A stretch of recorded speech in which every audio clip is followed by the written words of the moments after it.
Directional characteristics of covalent bond. यह BSc part first year chemistry paper first unit second covalent bonding के अंतर्गत आता है। जो कंटेंट्स डिस्कस किए जाएंगे वो introduction, directional characteristics of S P orbitals and S P hybrid orbitals, S S S P and P P overlap and direction of bond, और उसके बाद एग्जाम्पल्स।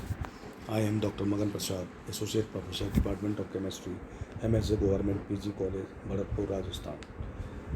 टॉपिक है directional characteristics of covalent bond. सहसंयोजक बंध के दिशात्मक अभिलक्षण, directional character of covalent bond.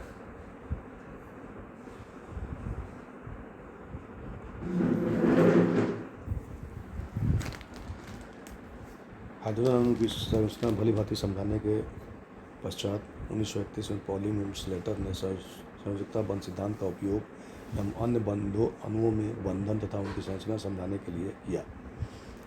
दो परमाणुओं की नाभिक को जोड़ने वाली रेखा बंध की दिशा को बतलाती है, अतः परमाणु के बंध के निर्माण की दिशा का ज्ञान होने पर अणुओं की संरचना बताई जा सकती है, क्योंकि तब आसानी से विभिन्न बंध कोणों की गणना की जा सकती है। पॉलिंग तथा स्लेटर ने सहसंयोजक बंध निर्माण तथा उनके दिशात्मक निर्धारण के लिए निम्न सुझाव दिए। पहला है, सहसंयोजक बंध कक्षकों के अतिव्यापन से बनते हैं और जितना अधिक कक्षकों का अतिव्यापन होगा उतना ही सबल बंध बनेगा। इस प्रकार बंध सामर्थ्य कक्षकों के अतिव्यापन बढ़ने पर बढ़ता है। दूसरा है, प्रबलतम बंध बनाने के लिए कक्षक ऐसी दिशा से एक दूसरे की ओर बढ़ते हैं जिससे उनके बीच अतिव्यापन अधिकतम हो सके। यह दिशा कक्षक के इलेक्ट्रॉन घनत्व की दिशा होती है। तीसरा है, अधिकतम अतिव्यापन की दिशा ही बंध की दिशा होती है।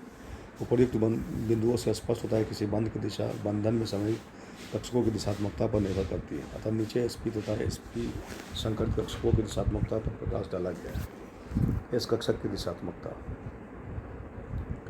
इस कक्षक गोलाकार होने के कारण किसी दूसरे कक्षक से हर दिशा में समान रूप से अतिव्यापन कर सकेगा, अर्थात बंध बनाने के लिए इस कक्षक किसी दिशा विशेष को वरीयता नहीं देते हैं। दूसरे शब्दों में इस कक्षक दिशाहीन होता है।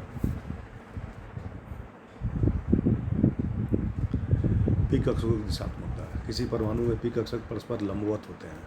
PX PY व PZ कक्षों की पाली लोब सूखी क्रमशः X Y तथा Z कक्षों पर पाई जाती है, तथा ये कक्षक अपने अपने कक्षों की दिशा में अस्थायी सिग्मा बंध बनाएंगे।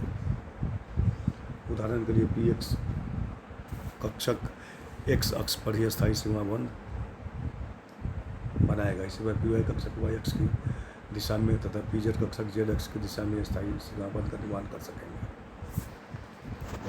SP संकर कक्षकों की दिशात्मकता, हम जानते हैं कि SP संकर कक्षक परस्पर विपरीत दिशा में SP2 संकर कक्षक एक समत्रिबाहु त्रिभुज के कोनों की ओर तथा SP3 संकर कक्षक एक चतुष्फलक के कोनों की ओर होते हैं। अतः बंध बनाने के लिए संकर कक्षक अनुरूपी कॉरस्पॉन्डिंग दिशा को ही वरीयता देते हैं।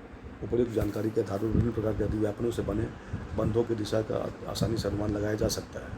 SS अतिव्यापन व बंध की दिशा, चूँकि इस कक्षक दिशाहीन होते हैं, अतः दो इस कक्षकों के अतिव्यापन से निर्मित बंध की दिशा के विषय में कुछ नहीं, निश्चित तौर पर कुछ नहीं कहा जा सकता है। चित्र 3.3a। इस प्रकार S2 1s अतिव्यापन, Li2 2s अतिव्यापन अणुओं के लिए करना कठिन है। परमाणु के नाभिक किस दिशा में होंगे, परमाणु के नाभिक किस दिशा में होंगे। इस कक्षकों के दिशाहीन होने से अतिव्यापन काफ़ी कम होता है, अतः SS अतिव्यापन से बना बंध तुलनात्मक दूसरे से कमजोर होता है। नॉन डायरेक्शनल,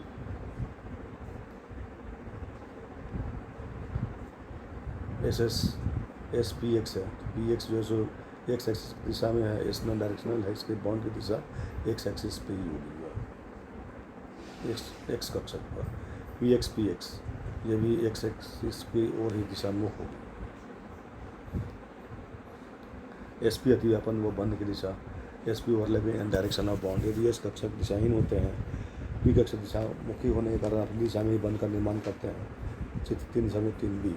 अतः PX व S कक्षक X की दिशा में, PY व S कक्षक Y अक्ष की दिशा में तथा PZ व S कक्षक Z अक्ष की दिशा में अस्थायी सिग्मा बंध बनाएंगे।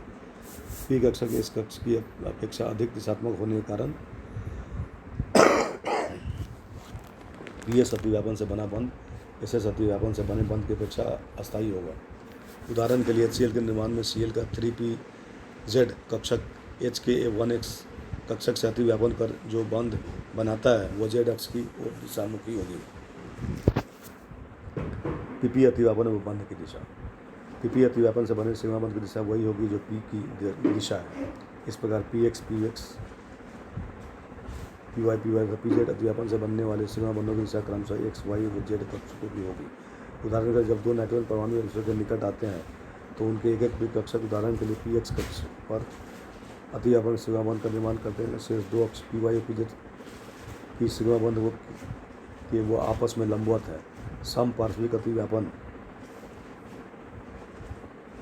कोलेट्रल अलग वाई तथा जेड अक्ष की ओर दो पाई बंध का निर्माण करते हैं। इसी प्रकार ClF में क्लोरीन और फ्लोरीन के समकक्षीय पी कक्षक आपस में पर्यावरण पी कक्षकों के अक्ष की दिशा में सीमा बंध बना देता है। बहुपरमाणुक बंधों में समझने के लिए अमोनिया तथा वाटर का एग्जाम्पल लेते हैं।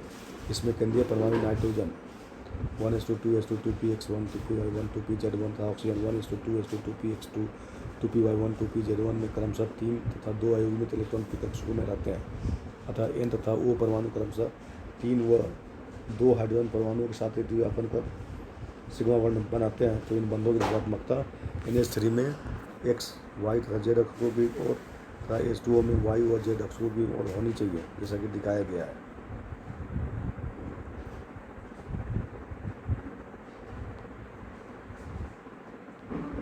वास्तव में NH3 व H2O में बंध कोण क्रमशः 107 डिग्री